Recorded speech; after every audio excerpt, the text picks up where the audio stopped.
Agora deixa eu aproveitar por falar em torcida, em sentimento da torcida. Coração Verde de Danilo Lavieri e de Alicia Klein torcem para o Botafogo se envolver cada vez mais na Libertadores para que tire a atenção do Campeonato Brasileiro, dê aquela titubeada e o Palmeiras possa erguer mais uma taça. E aí, Danilo?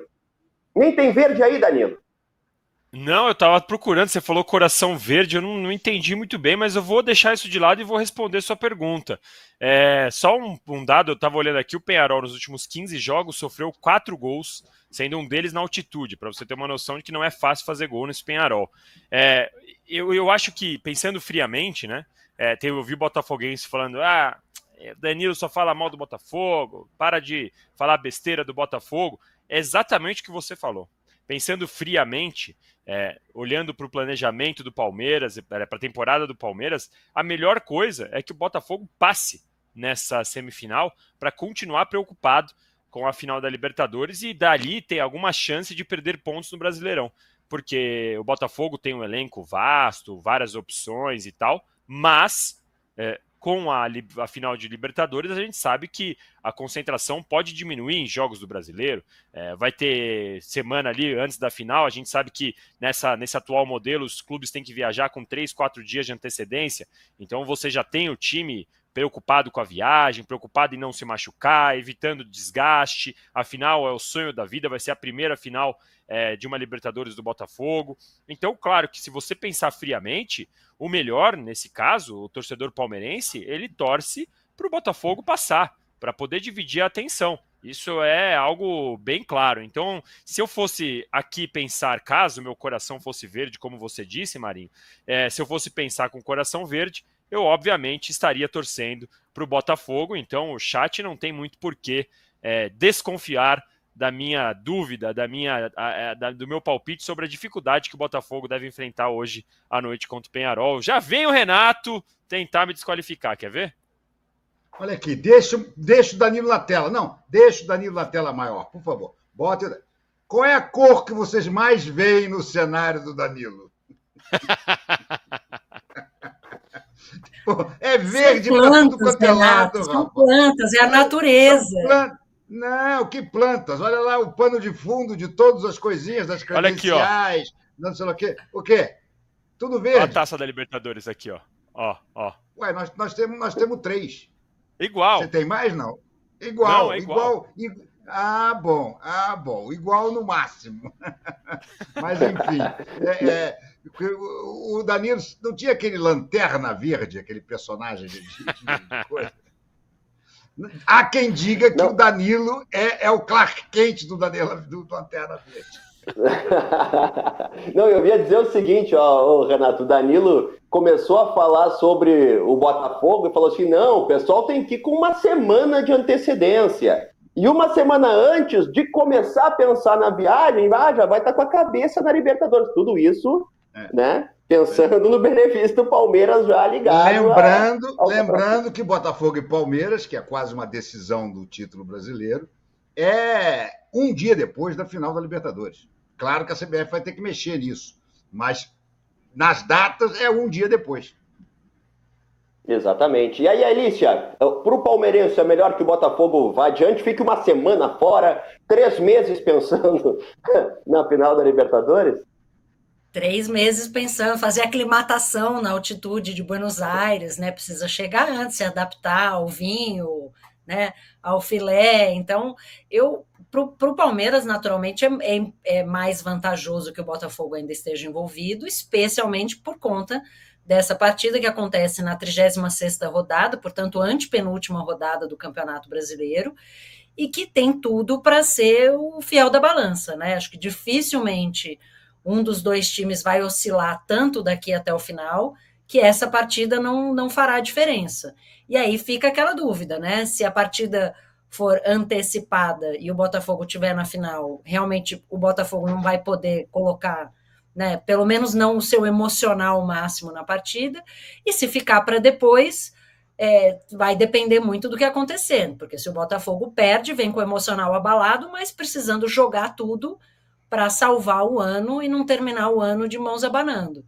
E para o Palmeiras, claro, é só observar, né? E o Palmeiras tem feito uma campanha excelente desde que foi eliminado das duas competições, mas a gente vê assim, a constância do Botafogo é tão grande que mesmo o Palmeiras tendo emendado 7 vitórias e 2 empates nos últimos 9 jogos, com 20 gols nas últimas 7 partidas, mesmo assim o Palmeiras não conseguiu passar o Botafogo ainda, né? Então, com todo o foco na Libertadores, né, e ainda essa pressão, o Botafogo não oscilou o suficiente no Brasileirão. Nada indica que vá fazê-lo. Então, a importância desse jogo, ela é imensa, e aí, claro, com o Botafogo ainda na competição, tudo indica que esse jogo pode acabar, né, sendo mais positivo para o Palmeiras do que se o Botafogo já estiver fora e nessa partida tiver 100% voltado para o brasileiro, assim como o Palmeiras. Então, suspeito que vai ter muito palmeirense torcendo para o Botafogo e torcendo aí por essa final alvinegra no dia 30. Mas aí que quando chegar na final, aí não sei. Aí eu acho que vai ter mais gente torcendo para o Deivinho. Mas primeiro hay que rugar e hay que ganhar do Peñarol, né, no que eu acho que vai ser uma partida bem dura hoje à noite. E aí a partida de volta no Uruguai, meus amigos, o clima vai ser tenso. Vai precisar, assim, vai ter um custo grande aí emocional de preparo para essa partida, porque tem uma coisa que os caras sabem fazer é pressão dentro de casa, né? E eu queria aproveitar esse nosso tema para colocar a nossa enquete aqui no programa.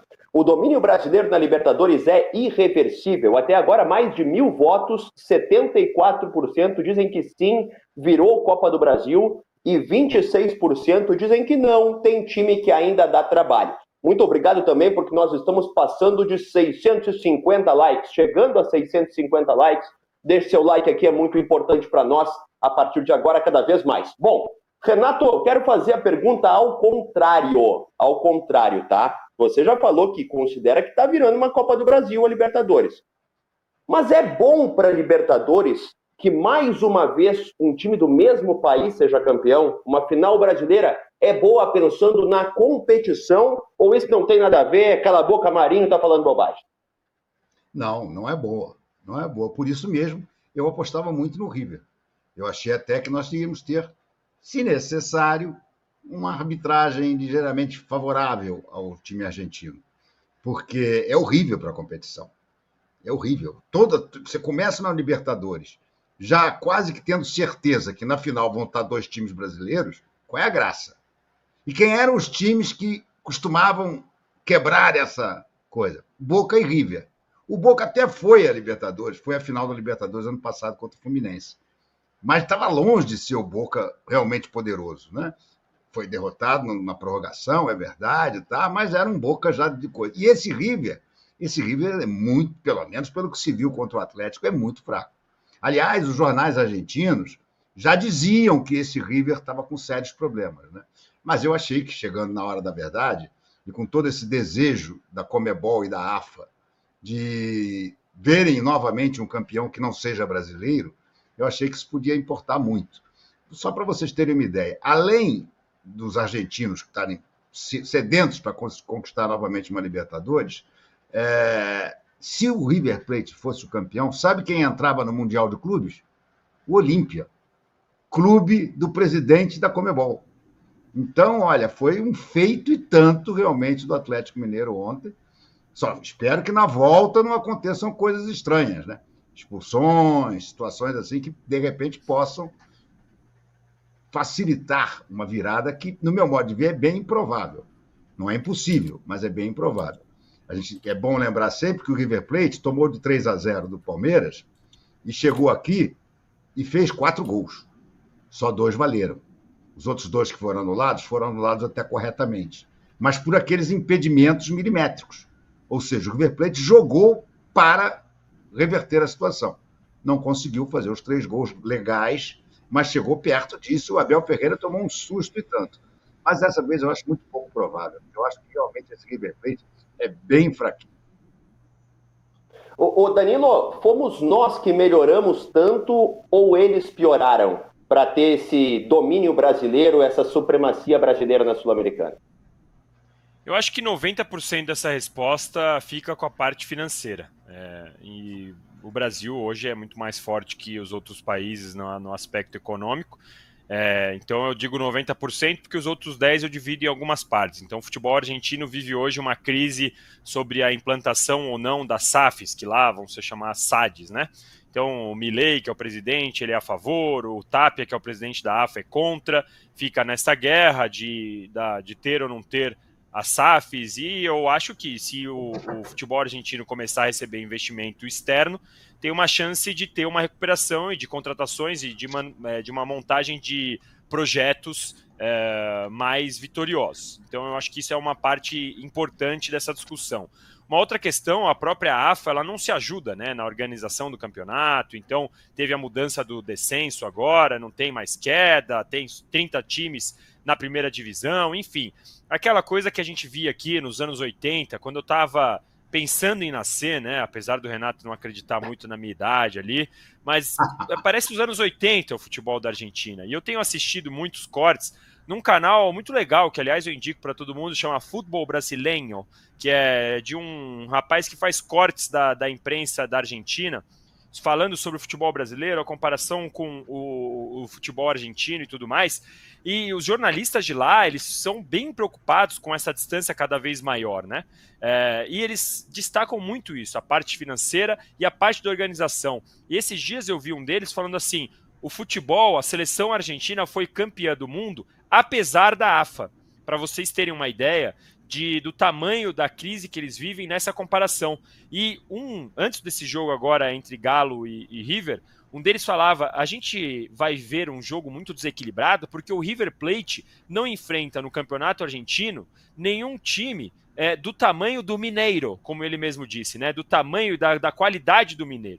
Então, eu acho que esse confronto nacional, quando os clubes brasileiros aqui, então a gente vê Fortaleza brigando pelo G4, Fluminense, que foi campeão da Libertadores, lutando contra a queda, Palmeiras e Flamengo e o Atlético Mineiro, algum tempo já lutando pelas primeiras posições, essa competição interna faz com que os times fiquem tão fortes que quando vão para a parte de fora ali, para a competição externa, acaba sendo muito mais tranquilo. Lógico que tem no meio disso tudo o que aconteceu com o Flamengo. Então tem um momento ruim, uma copada que algum time pode dar, né? Mas em geral, os times brasileiros estão muito mais preparados no aspecto de estrutura, de grana, os salários. Quem se destaca no Uruguai, quem se destaca na Argentina, vem para o Brasil. Então eu acho que por isso que eu sempre coloco essa questão financeira como 90% da explicação, Marinho.